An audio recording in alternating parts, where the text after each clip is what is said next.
kecewa gitu, pengen marah tapi marahnya gimana ya gitu, pengen lapor tapi lapornya gimana sih gitu.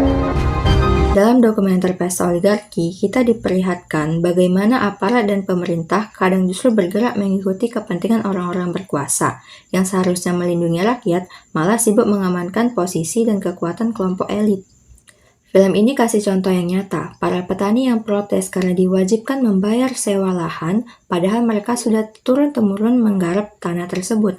Dan yang lebih menyedihkan, suara mereka tidak didengar. Pemerintah dan partai politik yang semestinya membela rakyat malah menjadi pihak yang berseberangan.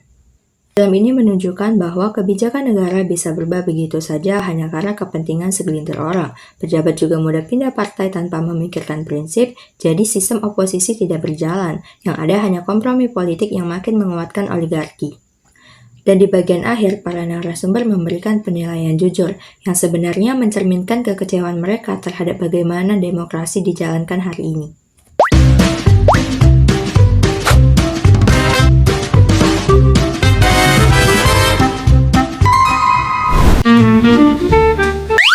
Film dokumenter Pesta Oligarki memiliki banyak kelebihan, yakni mereka unggul dalam menjelaskan dan mengungkapkan hubungan antara kekuasaan dan oligarki yang banyak terjadi di Indonesia. Hal ini diungkapkan dalam data-data dan juga wawancara dengan para ahli. Narasinya juga terasa sangat sistematis, visualisasi yang bagus, serta data-data dari lapangan yang terasa sangat informatif. Keberpihakannya pada rakyat-rakyat kecil seperti petani menyajikan sudut pandang alternatif yang terasa segar dan baru karena sangat jarang terlihat pada media arus utama. Hal ini menjadikan film dokumenter Pesta Oligarki tidak hanya segar untuk ditonton, tapi juga menyajikan edukasi politik Indonesia. Kekurangan dari film dokumenter Pesta Oligarki terletak pada sudut pandangnya yang kritis terhadap pemerintah tanpa menghadirkan perspektif pembanding sehingga memungkinkan munculnya potensi bias pendapat. Istilah-istilah politik yang rumit memungkinkan para penonton untuk merasa kebingungan. Selain itu, dalam film dokumenter Pesta Oligarki juga tidak menawarkan solusi alternatif untuk menyelesaikan masalah oligarki di Indonesia, sehingga menimbulkan dan juga meningkatkan kesan pesimis terhadap demokrasi Indonesia. Kekuasaan adalah istilah untuk seseorang atau kelompok yang mempengaruhi atau mengendalikan pihak lain. Di dalam video dokumenter yang berjudul Keluarga Berkuasa, ditunjukkan bahwa kekuasaan bisa dijalankan bersama keluarga, sehingga menciptakan istilah yaitu politik nepotisme. Film ini memperlihatkan banyaknya dinasti politik di Indonesia yang membuat persaingan politik tidak adil. Keluarga pejabat memiliki keuntungan lebih besar dibandingkan masyarakat biasa, sehingga nilai demokrasi semakin menurun atau melemah.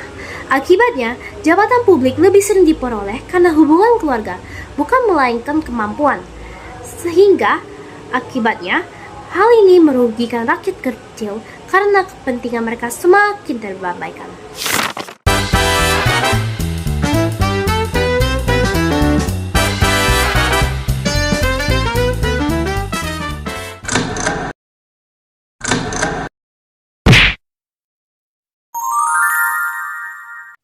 Keunggulan dari film dokumenter Keluarga Berkuasa terletak dari bagaimana mereka sangat unggul dalam membongkar praktik politik dinasti yang sangat mengakar di Indonesia. Hal ini diungkapkan dalam data-data, wawancara, dan visualisasi yang mendalam dan secara kuat, sehingga membuat para penonton mampu berpikir kritis dalam mengetahui bagaimana kekuasaan diwariskan dalam lingkup kekeluargaan, serta bagaimana pengaruh adanya dinasti politik dalam kehidupan berbangsa dan bernegara. Selain itu, film ini juga mudah dimengerti dan mengajak para penontonnya untuk merefleksikan bagaimana dampak dari dinasti politik dalam kehidupan berbangsa dan bernegara. Film dokumenter Keluarga Berkuasa memiliki beberapa kekurangan, yakni minimnya sudut pandang dari pihak yang dikritik sehingga memiliki potensi untuk berat sebelah. Selain itu, film ini juga kurang untuk menjelaskan aspek-aspek yang lebih luas, misalnya tentang bagaimana masyarakat untuk tetap berdaya menghadapi dominasi keluarga dalam politik.